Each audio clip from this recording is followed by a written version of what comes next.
Alright, getting ready to play some Blitz on Chess. Just a casual 5-minute game. Let's go over to Vienna.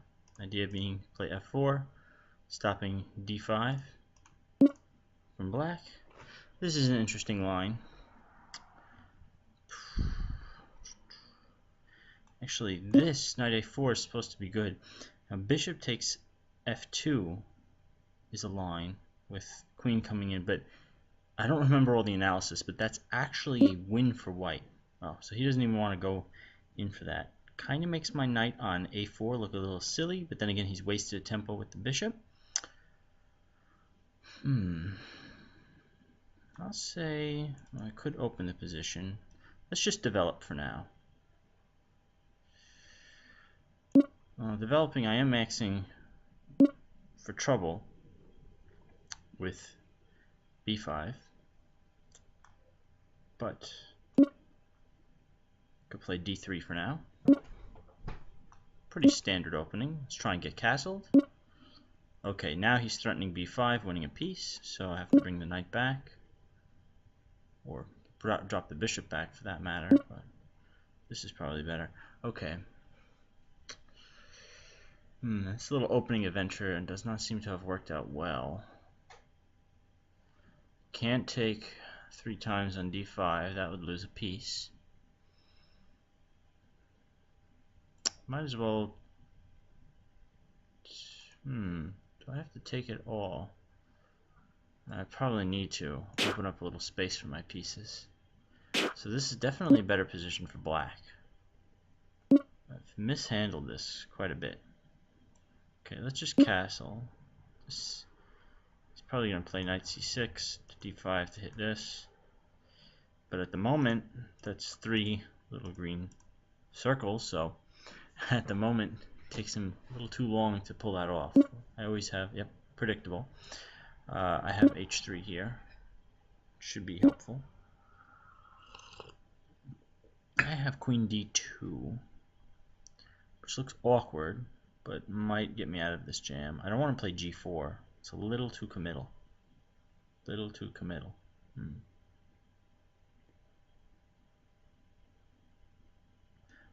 Queen e1. It's a little bit better. I don't have to worry about c2. It's defended by the bishop, and d4 square is covered by the knight. Now I'm threatening knight g3. Helps me develop. Hits this bishop. Alright, my position is not great, but it's reasonable. Doing okay on the clock. Playing against Serg26. Pretty strong player. Only plays Blitz. No bullet, no correspondence, none of the variants. He's giving me the bishop pair. And he's dropping d5. That looks quite bad. I don't see any compensation for him for this pawn or for anything else. Let's take here. Knight is completely corralled on h5 for the moment. So he doesn't even have some sort of attack. Bishop b4 doesn't do anything because I have c3.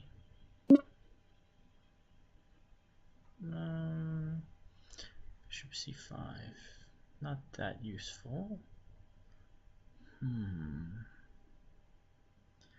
Can't do much with my pieces right now. Nothing particularly productive. You know what, let's offer a trade. I know I'd be giving up the 2 bishops, but the change in structure might be helpful. Otherwise I'd have to rearrange my queen, bring the rooks over in order to make anything productive happen. This is interesting. Well, for a moment I thought that he was hanging a5, but it is protected. Let's just take this straight away. Can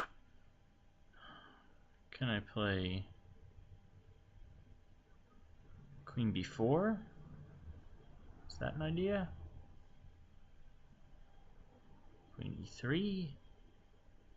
X-rays this square, but then I might drop stuff on d5. Maybe I'll try queen b4. No, that also will drop stuff. play knight e3, bring the knight back, defend c2, might reroute the knight somewhere useful. Okay, now I'm hitting a7 with the rook. So this move may have ruined my pawn structure, but it actually helps me develop my rook. And my weakest pawn here is actually covered. If I can manage to play something like, I don't want to play queen e2 because knight f4 can be painful. If I played queen d2 or something like that, I could always try to play c3, d4, moves like that in the future. So he is giving me a7 because his plan is knight f4, hitting on g2, but g2 is protected. So actually, I think I'll just take the pawn. I mean, he could take on c2. He could play knight f4. Then the threat is rook takes c2. Because, well, first, I don't want him to take h3. So, let's see. Choice, king h1, king h2. Let's try king h2. Problem with this is he can take c2 now because of the mate threat. But if he does, takes c2, then I have g3. Hitting the knight, and after the knight moves, taking the rook. So, that could be dicey. If he tried that. Drinking some 8 o'clock coffee. Yeah, predictable, but now I think I have g3.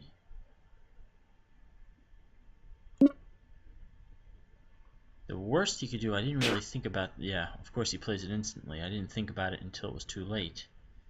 This move.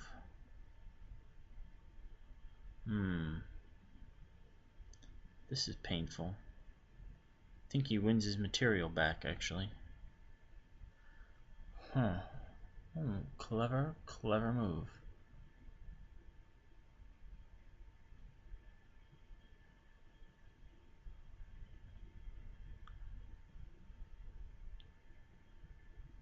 He wins his material back as long as he's on e3, so let's try this. It's crazy, but it might just work. He takes here, I take here. Then he has the knight and the rook hanging. The other line I was worried about is he takes on f2 with the knight or the rook, and then it makes, if I move the queen out of the way. So for example, if I play queen d1, then he'll trade on f2 and he'll win the knight on e3. So instead, we're going to trade queens, and I'm way down on time. I'm really going to have to speed this up. But I think that this is going to be a problem for him. He can't defend f3 and c2 at the same time. And a double attack usually is effective. I mean, the only way out of a double attack is if you counterattack something, right? And in a way he did there. It might be effective enough of a counterattack. Get enough counterplay, rather. I do have an extra piece, though. Alright, extra piece isn't going to do that much good if I lose on time. So, this looks silly, but I'm going to march the king forward. I'm not really sure where else to go with this king. Let's try and play for knight g4. It's a little wacky, but ooh, this could be nasty. Threatening f4. I'm sorry, f5. Oh man, really low on time. Might not win this one. Let's just try this. I'll try something.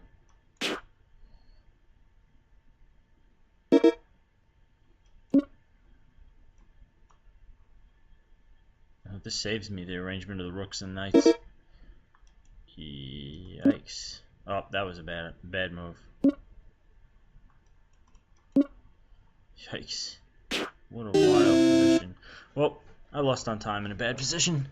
Actually, I had a good position, but a final few blunders. Bringing my king up was probably way too premature. Alright, let's see if our opponent wants a rematch. I'll try and win back some of those rating points. Alright, here we go.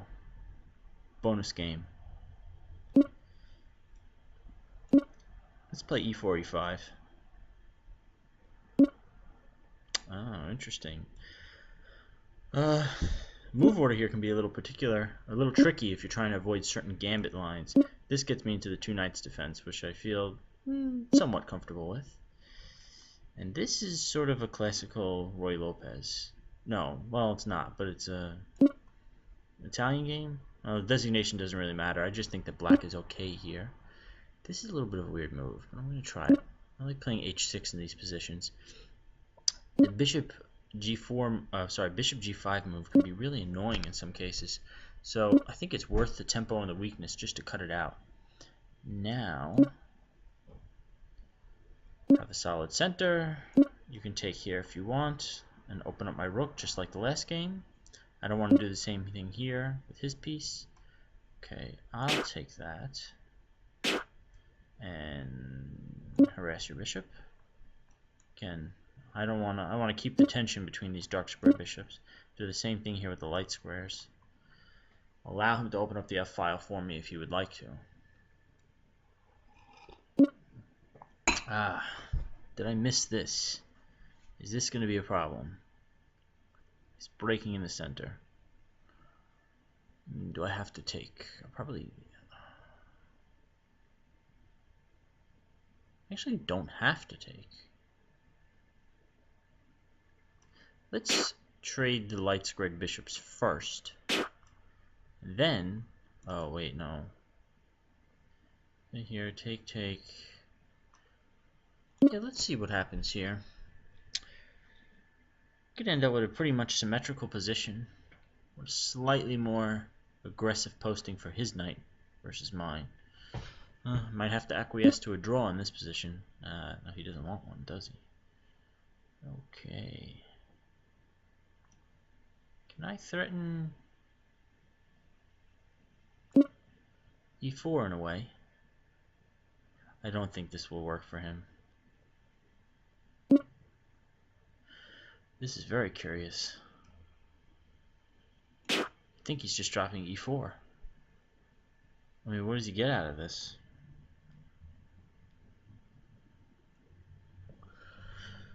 He has some open lines.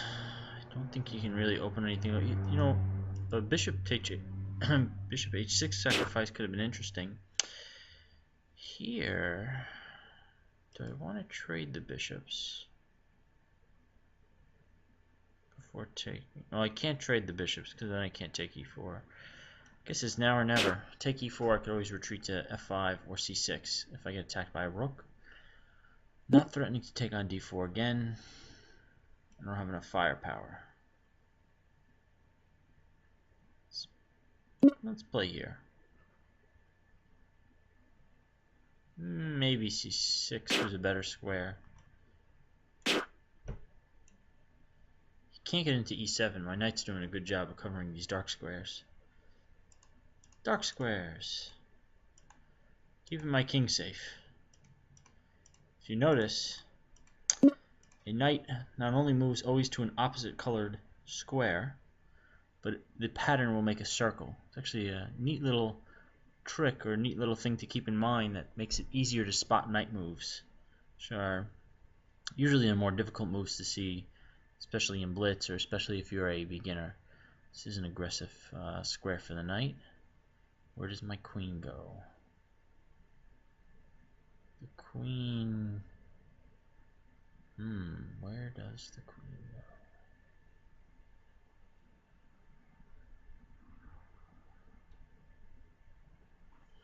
Interesting. Could go here, promote a trade. Don't think I'm going to do that. He's coming into e5, right? Maybe I have to go here so I can cover c7. Does this fall to some sort of tactic that I'm not seeing? Does he have b4? Maybe he has to play rook c1, then he has b4. Almost trapping my queen.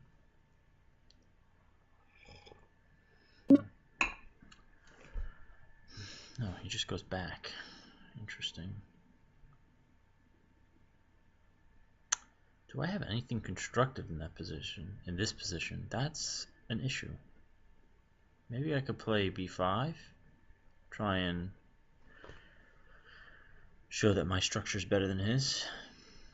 Let's try that. If he plays b4, I could always take c4. That should be okay. Oh no, because then he has rook c1. b4. take on c, plays here, and he hits the c7 square. This is also interesting. I'm going to remove all these damn circles.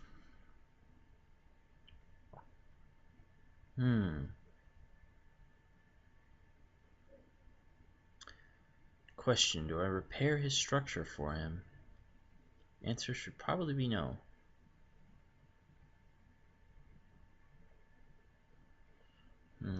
Yeah, I'll say the answer is no. I'll fix this pawn. Now my queen is pretty safe here. And I could always play b5 again. I have two b pawns. I might as well use both of them. Gotta use what... Oh, interesting. Wasn't expecting that.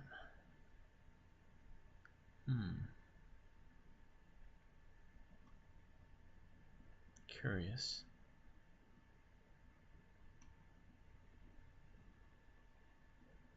Let's play here. This might be a little tricky. I'm running low on time. Can't really think about the moves. I have resources with rook a1. Taking here, probably not helpful. Oh, this is very strange. I think that this is a good endgame for me, but I could be mistaken. Because I don't. Once I protect this pawn, I don't think he has a way of attacking the other ones. Not easily, at least. Do I have a route to get to his pawn here? I gotta bring the king in, that's for sure. If he checks, I slide over, I defend here, and then I can... see, this is the key. Once I defend c7 with the king, now the other rook can come in and harass his pawns. Now his... let me harass it from a different angle. Different mode of harassment here. Let's harass this guy, which actually is indefensible. He gets this, but that's quite alright. Defend him for now and go after the other pawns. Again, how do you defend this? Don't believe you can. You can't invade with your rook. You gotta try and make some space with your pawns, right?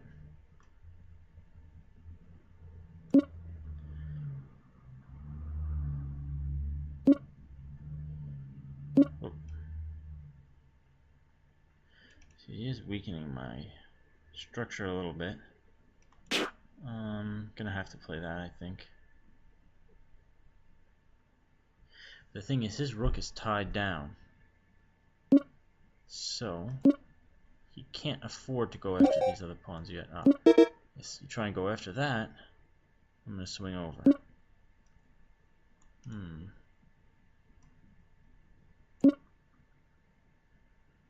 This could be a little tricky. H4, check. Oh, well, now I'm not going to let you in. Now that becomes simple. Now you have free reign with your rook, but so do I to some extent. I just don't have any time left. Okay, now you get to check.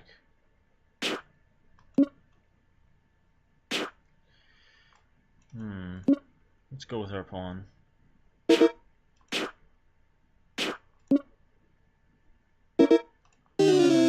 Lost on time. Again, this time, curious, is this a win? Might be. I hope so. Alright, those are some good games. Let's see.